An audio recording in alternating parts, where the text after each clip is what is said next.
Hey everyone, and welcome back to our channel. Today, we're diving deep into one of the most pivotal moments in ancient Israel's history, the dramatic split of the kingdom. How did a nation at the peak of its power under King Solomon suddenly fracture into two rival states? It's a story of glory, hubris, and consequences that shaped the future for centuries. So grab your coffee, get comfortable, and let's unravel this incredible story together. To understand the split, we first have to appreciate the golden age that preceded it. King Solomon, son of the legendary King David, inherited a unified and prosperous kingdom. His reign is often described as the zenith of Israelite power and influence. The Bible paints a vivid picture of this era. Solomon's wisdom was renowned throughout the ancient world, attracting dignitaries like the Queen of Sheba, who came bearing lavish gifts and left astonished by his intellect and the splendor of his court. Economically, Israel was thriving. Solomon forged strategic alliances and controlled key trade routes, bringing immense wealth into the kingdom. Gold, silver, cedarwood, and exotic goods flowed into Jerusalem. This incredible prosperity funded his most ambitious project, the construction of the first temple in Jerusalem. This wasn't just any building. It was to be the permanent dwelling place for the Ark of the Covenant and the spiritual center of the nation. For 7 years, the finest materials and craftsmen were employed to build a structure of unparalleled beauty, a testament to God's glory and Israel's devotion. Alongside the temple, Solomon built a magnificent royal palace that took 13 years to complete. Jerusalem was transformed into a city of architectural marvels. The nation was at peace, its borders secure, and its people lived in prosperity. On the surface, it seemed like this golden age would last forever. But beneath the glittering facade of wealth and power, cracks were beginning to form, setting the stage for the kingdom's eventual downfall. So, what went wrong? The very things that symbolized Solomon's greatness also contained the seeds of its destruction. His massive building projects, while glorious, came at a tremendous cost, and not just in gold and silver. To fund the temple, the palace, and various other fortifications across the land, Solomon imposed heavy taxes on the people. But the burden wasn't shared equally. The tribe of Judah, Solomon's own tribe, was often favored, while the northern tribes felt they were shouldering an unfair share of the financial strain. Even more demanding was the system of forced labor, or corvée. The Bible tells us that Solomon conscripted tens of thousands of men from all over Israel to work on his projects. Imagine being a farmer or a craftsman, pulled away from your family and your livelihood for months at a time to quarry stone or fell cedars in distant Lebanon. This created deep-seated resentment, especially among the northern tribes, who felt they were being treated less like citizens and more like subjects of an imperial power. A man named Jeroboam, an able and ambitious official from the tribe of Ephraim, witnessed this growing discontent firsthand. He was in charge of the forced laborers from his region, and he knew the people were simmering with anger. But the grievances weren't just economic and political. They were also deeply spiritual. To forge alliances with neighboring nations like Egypt, Moab, and Sidon, Solomon married many foreign princesses, hundreds of them, according to the biblical account. While these marriages were common diplomatic tools in the ancient world, they came with a spiritual price. His foreign wives brought their own gods and religious practices with them. To please them, Solomon, the very king who built the temple to the one God of Israel, began building high places and altars for deities like Ashtoreth, Chemosh, and Molech right near Jerusalem. This was a direct violation of the covenant Israel had with God. The first commandment explicitly states, "You shall have no other gods before me." For a king whose wisdom was said to be a gift from God, this was a shocking turn. His actions led his own heart, and the hearts of many Israelites, astray from the singular worship that was the foundation of their identity. The spiritual fabric of the nation was beginning to tear. The Bible presents this spiritual decline as the primary reason for the kingdom's division. The prophet Ahijah confronted Jeroboam, the disgruntled official we met earlier, in a dramatic encounter.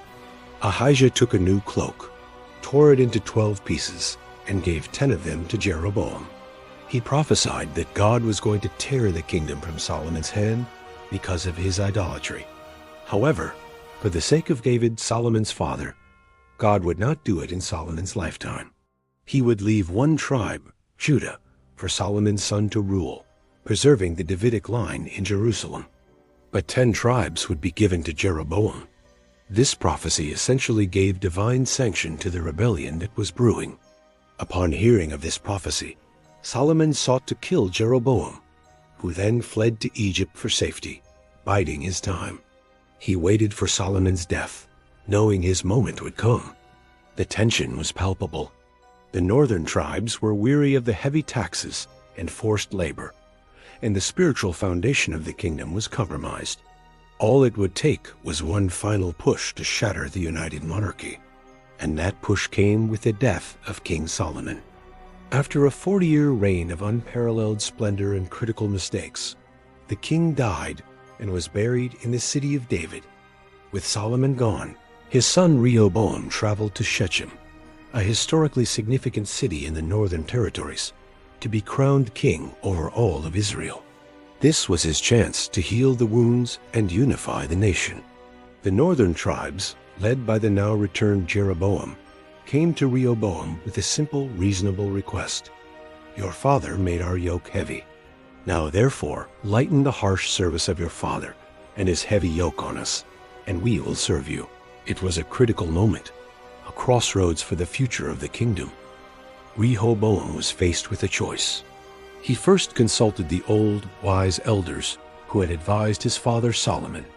Their counsel was clear and sensible. Speak kindly to the people, grant their request, and they will be your loyal servants forever. It was a path of reconciliation and wisdom. However, Rehoboam rejected their advice. Instead, he turned to the young men he had grown up with, his peers who knew little of governance and much of palace luxury. Their advice was the exact opposite. They told him to show strength, to assert his authority with an iron fist. They coached him to say, "My little finger is thicker than my father's waist. And now, whereas my father laid on you a heavy yoke, I will add to your yoke. My father disciplined you with whips, but I will discipline you with scorpions." It was a disastrously arrogant and confrontational response. Following the foolish advice of his young friends, Rehoboam delivered this harsh ultimatum to Jeroboam and the representatives of the northern tribes. The reaction was immediate and decisive. The people's simmering resentment boiled over into open rebellion. They famously shouted, "What portion do we have in David? We have no inheritance in the son of Jesse. To your tents, O Israel! Look now to your own house, David."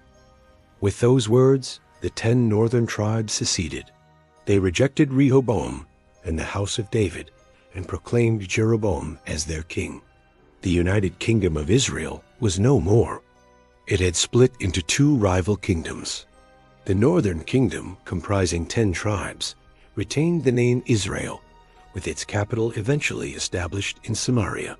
The southern kingdom, consisting of the tribes of Judah and Benjamin, became known as the Kingdom of Judah, with Jerusalem as its capital.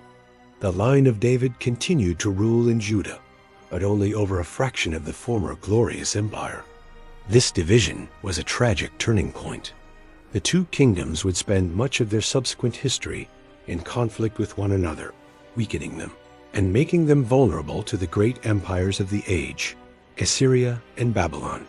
Jeroboam, fearing that his people would return to Jerusalem to worship at the temple, and thus return their allegiance to Rehoboam, made a fateful decision. He set up 2 golden calves in Dan and Bethel, at the northern and southern borders of his kingdom, and told the people, "Here are your gods, O Israel, who brought you up out of Egypt." This act of political expediency plunged the northern kingdom into idolatry from its very inception, a sin from which it would never fully recover. So, the split of Israel wasn't a single event, but the culmination of long-standing issues. It was a perfect storm of Solomon's heavy-handed policies, his spiritual compromises, and Rehoboam's arrogant folly. It serves as a powerful lesson on leadership, the dangers of pride, and the consequences of straying from one's core principles. What was once a unified, shining beacon of power and faith was fractured, setting both kingdoms on a path that would ultimately lead to conquest and exile.